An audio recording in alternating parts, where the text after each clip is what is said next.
It's time I told you guys the story of that latest killer clown customer I've had. And it's weird because I knew that I would see him again and he might challenge me a little bit after my first interaction with him. I just sensed that in the future he was going to represent a challenge. So in my first encounter with him, this was about 2 weeks ago, one of my supervisors was hanging out with me by my register, and then this customer comes over. I check him out like usual, nothing out of the ordinary, except that for some reason he was blaring the audio on his phone, and the content that was coming out of his phone was political in nature. And it's one of those, I would imagine, podcasts that have a really crude way of going over politics, and you can tell that just like everything, they are super biased. I said, no problem, that doesn't bother me. I'm on the job, I'm not going anywhere, and on top of that,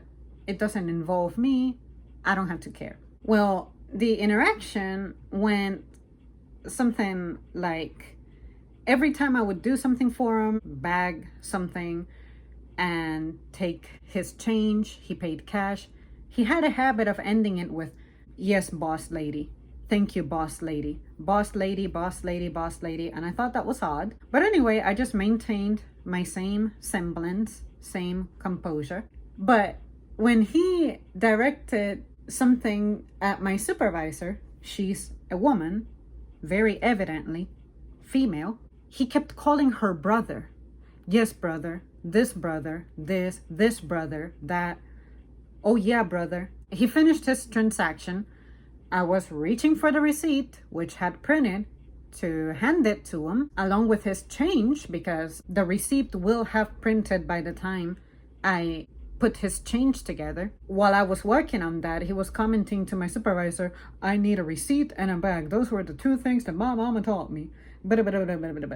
While I was handing him his change, despite me having the receipt in hand already, he still asked me for the receipt. Can I get that receipt?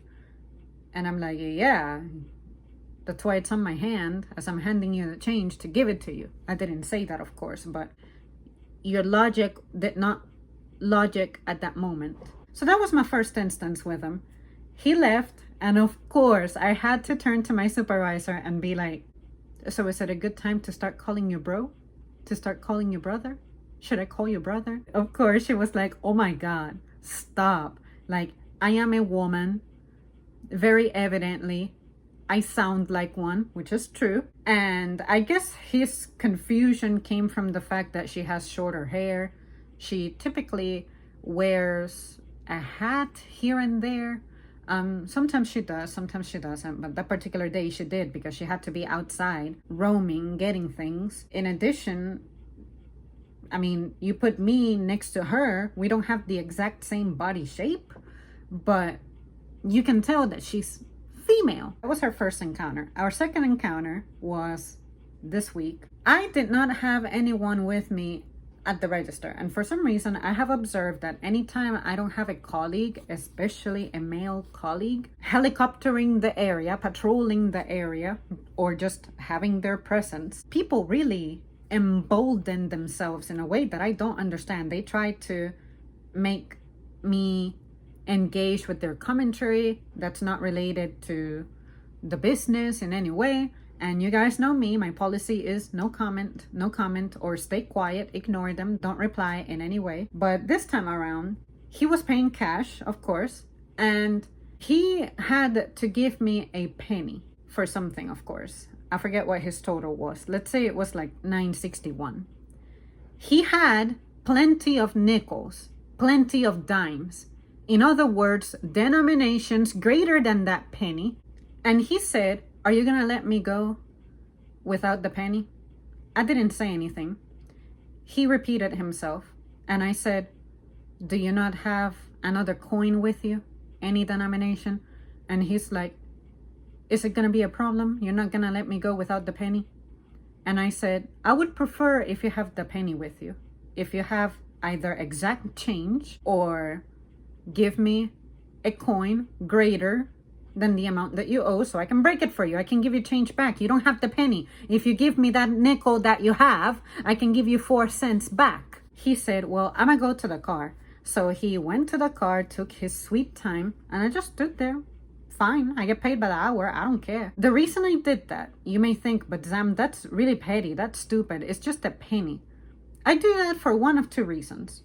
The first reason is very basic. I like my drawer to be exact because you never know, that penny can put me on the threshold of having too much extra money to where I have to get flagged for that, or too little money to where I have to get flagged for that as well. You never think it's gonna happen to you, but it will happen to you. And in the past, I have seen people that because of one stupid penny, when I used to work cash office, I had to write them down as exceeding their threshold of being over or under. And then I said, you know what? That is why I like to be right on the money. Second, although I always have a little bit of change with me whenever a customer says, you can keep the change, I collect it so that in the future, when somebody is gonna give me like a big amount of change and they have that penny and I gotta give them back 99 cents, but they're like, oh darn it, I don't have any coins on me, now I'm gonna get all this change back. I can go like, don't worry, I got you. I throw the coin in there and I therefore give them the dollar back. I don't mind doing that. Or if you're somebody who for some reason you're like $1 short, $2 short, I can use some of my own money that I have accrued and be like, don't worry about it, I can complete this for you. And I will talk to my manager and be like, hey, I let this lady go with $2. Would it be okay for me to just put the change back? Say that they were $2.42 short. Let me put the 42 cents in here, and can we find a way to, I guess, make the register think that those $2 made it to the drawer? And then my manager will get in there, work his magic, and let me go with it.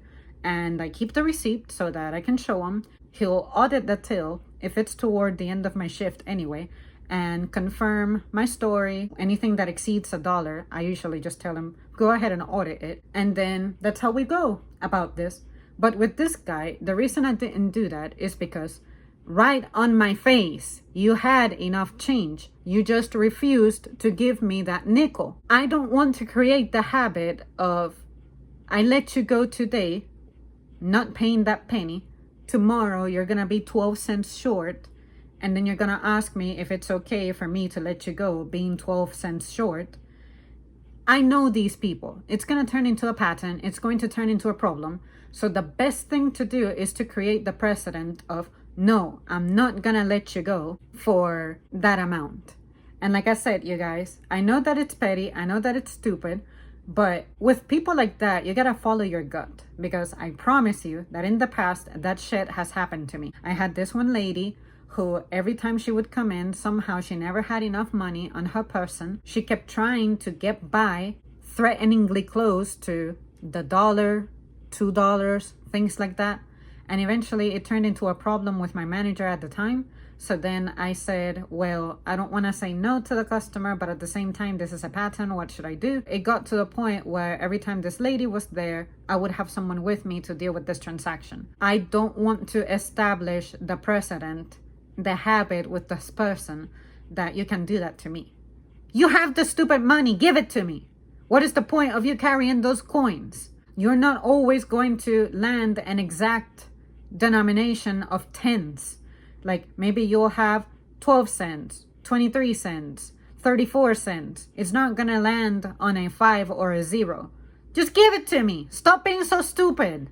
I hate that. Anyways, you guys, that is the story of my most recent killer clown. Let me know your thoughts. Let me know if you have tried pulling stunts like that. I hope that in your case, you were hooked up by the cashier, because we usually don't mind helping you, just like I described in other certain situations. But the problem is when you come at me like that, and you have given me problems before, and I saw that you have enough change and you just outright did not want to give it to me, and you tried to challenge me by going like, is that going to be a problem? I know what you're doing. You're trying to start something. I am not going to entertain you. Give it to me, find the penny, or you don't walk out, period. Talk to the manager if you want to, but then after that, I'll converse with my manager and be like, this is why I did what I did. Who do you think they're going to side with? Anyways, you guys, thank you so much for tuning in. Let me know your thoughts, and I'll see you next time.